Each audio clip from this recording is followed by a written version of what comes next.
And outside the box reviews, Giant Monster Mania, we are taking a look at the NECA Godzilla series Godzilla vs. Destroyah figure. And I will be honest right off the bat, this is one of the releases I was least looking forward to with NECA's Godzilla line. Honestly, the figure I was most excited for that they've done has been the Godzilla 1985, simply for the fact that Monster Arts hasn't touched that one yet, and I wasn't overly enthusiastic with that Godzilla vs. Space Godzilla sculpt. I didn't feel like it captured that suit very well, and I really wasn't sure it would make a good transition over to the Burning Godzilla look here. But I've had a lot of requests actually to go ahead and pick this up and review it, and I must say I was curious to see how it turned out. Now, if you're wondering why this isn't a Figure Wars, don't worry, it's coming. I'm gonna try something new with Figure Wars and at least give the figure its own due as its own single piece review, and then have the big comparison video as a separate piece. That way, if you want to watch a review on a figure, you don't have to sit through the whole video watching an older figure compared to it, and mostly because I know those videos can kind of end up being pretty long. But before Godzilla melts away into an atomic puddle on my review station here, let's take a closer look. Another reason I wanted to look at this figure outside of a Figure Wars is simply for the fact that I really didn't want to look at this thing completely in the shadow of the Monster Arts version. I'm a big fan of the look of that figure. I'm a big fan of the Burning Godzilla look. And I really wanted to let NECA have their day in court on their own. Because I also get a lot of comments on these videos when I compare NECA and Monster Arts, and a lot of people don't want to spend the money or can't spend the money on the more expensive Monster Arts. So the NECA is the much more affordable option to pick these up. As far as the sculpt goes, we've seen this before. This is the exact same sculpt as their Space Godzilla figure. Everything is exactly the same on here, except they've molded the entire figure in this orange translucent plastic. And over top of that plastic, of course, they've painted on the shiny black to give it the look of normal Godzilla flesh. Now that's not true everywhere on the figure. Places like the head, the forearms, and the lower legs and feet, as well as the tail, those are done in the normal black plastic or charcoal gray plastic, because there's really no reason to have them be this orange translucent. And the orange translucent, I don't know how I feel about. It's not the best color choice for Burning Godzilla. It's a hard look to get. NECA seems to have tried to use the actual thickness of the plastic along with the orange in there to give it a bit of a gradient effect. You can see in areas like the neck where it gets really thin up at the top, it transitions into almost more of a yellow, and then of course in areas like the chest where it's thickest, it's a darker orange. But it's not a very dark orange. I kind of wish it was a bit darker than this. It ends up looking a little Halloween-y to me. The sculpt on the head is nice. I do like this head sculpt. I don't feel like it particularly looks like the Desu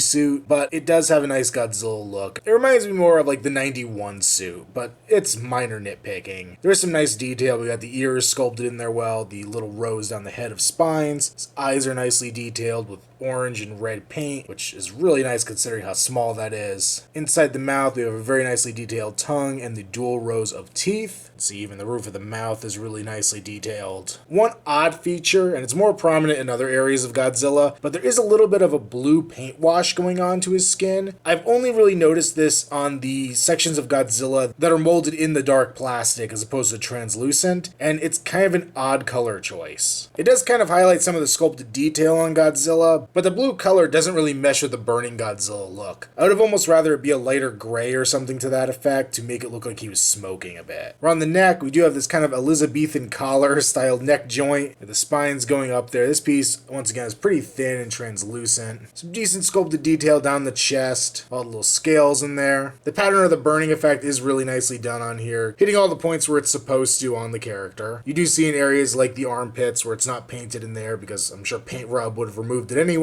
It does kind of almost glow in this weird armpit glow. Got his four-fingered claw, looking pretty nice. I do like the detailing done on the nails here. The spines going down the back are done in a translucent orange. These do feel a bit gummier than the standard ones. I've always felt like when they use translucent on soft rubber bits, it tends to be a bit more gummy feeling than when they use an opaque plastic. They did paint some nice detail on here. The black of the middle of the spine, there's some of that blue-green paint on there as well. A couple little gripes I have with this is the outer row is, I believe, supposed to actually be white or gray, and they just did it all in the orange translucent. Pretty minor detail. The thing that actually bugs me the most is the connective orange plastic in between that they didn't get in there in paint. Once again, a very kind of hard detail to hit with these, but it just kind of looks a little cheaper than I'd like it to. Once again, minor gripes, minor nitpicks. One thing I do really like is that coming down the back back, it transitions from the translucent into the white spines. There actually is a paint transition going on right here. Just a single row back here where it's somewhat of the white paint on them. But I really like that detail. It's actually, as much as I'm trying not to compare to Monster Arts, it's something Monster Arts neglected to do. They just had an abrupt change, and it's actually one of the things that made me most interested in this figure in a weird, very nerdy way. The torso here is pretty well done. There's kind of a groove down here for the arm to sit more flush to the body. The way they sculpted the lower body I actually think is pretty cool. They took this kind of inherent line around the lower parts of Godzilla's leg to kind of fold over the top of his legs, and they continued that sculpting up and around and actually kind of cleared room for the articulation of the upper torso. So instead of having this piece be a little thicker, it's actually thinned out, but it follows the sculpted lines of the body, which is a pretty nice move. Lower legs are well done, the thicker Godzilla legs from the 90s. We have his lower legs. These also have that blue paint pretty prominent on them, even a little blue in the toes down there. Now, one thing I have noticed recently, I actually took my Godzilla 94 figure to work with me. It sits on my desk, and I did notice the shape of the legs here on Godzilla is a little awkward. The lower leg, whenever you bend it past a certain point, it really kind of starts to look bulgy and weird. Just the way that it's shaped and the fact that there's only one joint there kind of just hinders it from looking as good as it could have. And here on the back, we continue with the tail, nice white spines going down the back, smoother underside to it, more of that bluish green paint in there, but nicely done. For articulation, we have a ball joint at the base of the neck, so you can look up and down, side to side, tilt a little bit. One thing I actually noticed because I popped the head off by accident, there's actually a groove in the very back of the head. So if you go straight back with the head, it will actually look up a little further than I knew it did before. So that's actually a nice touch I hadn't known about. The jaw is on a hinge, so you can open it pretty darn wide and close it back up. The ball joint at the base of the neck and go forward and back with it, side to side, rotate, tilt a little bit. Decent range of the shoulder on a ball joint and go forward and back as well as out to the side. There's a hinge in the upper bicep, which is kind of weird, so it'll move a little forward and back as well as swivel. You could also bend and swivel a really nice range at the elbow. The ball joint at the wrist, so you can go a little forward and back with it, not much, mostly just swivel. And then we have that hand clamping action. Doesn't really look too good when you go in with it, but going outwards, I really like the poses you can get with it. A ball joint at the mid-torso with a pretty good range of motion as well. You, of course, go side to side very easily and go forward and back. The gaps it makes with the body aren't horrible, and you can kind of mess with it and try to hide them the best you can, depending on how you want it posed. The legs are on a ball joint, so you can go in and out, forward and back. Of course, as you rotate the leg, you're going to want to kind of readjust it, get it to fill in as much of that gap as you can. We have a hinge and swivel at the knee, ball joint at the foot, a ball joint at the base of the tail, as well as a couple extra pieces of ball joint in this first section, and then a bendy wire through the back end of the tail. And for a size comparison, here is the NECA Godzilla here in the middle, with the Bandai Creations Burning Godzilla on the left, and the SH Monster Arts Burning Godzilla on the right. And look for all three of these guys in a Figure Wars coming up soon. And because it's a NECA figure, of course, let's put it next to another NECA figure, the Anchorage Attack Gypsy Danger. And you can see Godzilla's a little short compared to Gypsy here, which it's actually the opposite. Now, people have told me that foot-tall Godzilla is more in true scale, but when I think of kaiju figures together, I always just picture if it was a guy in a suit, you want them all to be the size of a guy. So Godzilla should be about a head taller than Gypsy, in my mind. And I'll be quite honest, this review's been hard for me to do. As I said at the beginning, I really wanted to give this figure its own due on its own terms. Because while I'm going to compare it to Bandai Creations, and I'm going to compare it to SH Monster Arts, it's not either of those. It sits at its own place, and it's a place in the action figure market that NECA has carved a very nice spot out for themselves at. Anybody who's watched my channel knows I am a NECA fanboy. I love their stuff. I'm a big fan of a lot of their output. But most of the things they make, I also don't buy more expensive versions of in another line. Basically, Godzilla and Terminator are the only other figures that I get from NECA, and then I get somebody else who's made them at a higher plane. It's actually almost a shame that this figure exists in the same scale as the Monster Arts figures, because it just makes comparison that much easier. But what NECA's done here is good. My two biggest gripes on the whole figure is the shape of the head, which was a complaint I had with the first incarnation of it, and the overall orange plastic they've used to make the body out of. But it's very well articulated, the paint on it is pretty well done, and it looks pretty good. I mentioned earlier in the review, I took the 94 Godzilla and brought it to work, put it on my desk. And now having picked this up the other day, and having this this at home and the other one at work. The exact same figure in different colors. That other figure looks so much better at work than this one does when I get it home and have it next to the Monstars Burning Godzilla. So what I can say at the end of the day is comparison hurts this figure. But on its own, it stands as a very nice piece. So on its own merits, for what this figure is, it does get a recommend. It's a good figure. But if you have options, I don't know. We'll see what happens in the figure wars. But let me know in the comments below. I know this figure has been pretty divisive amongst fans. Do you like this? Are you excited to get this figure? Or have you already added it to your collection? Or is this one you're passing up on in NECA's Godzilla line?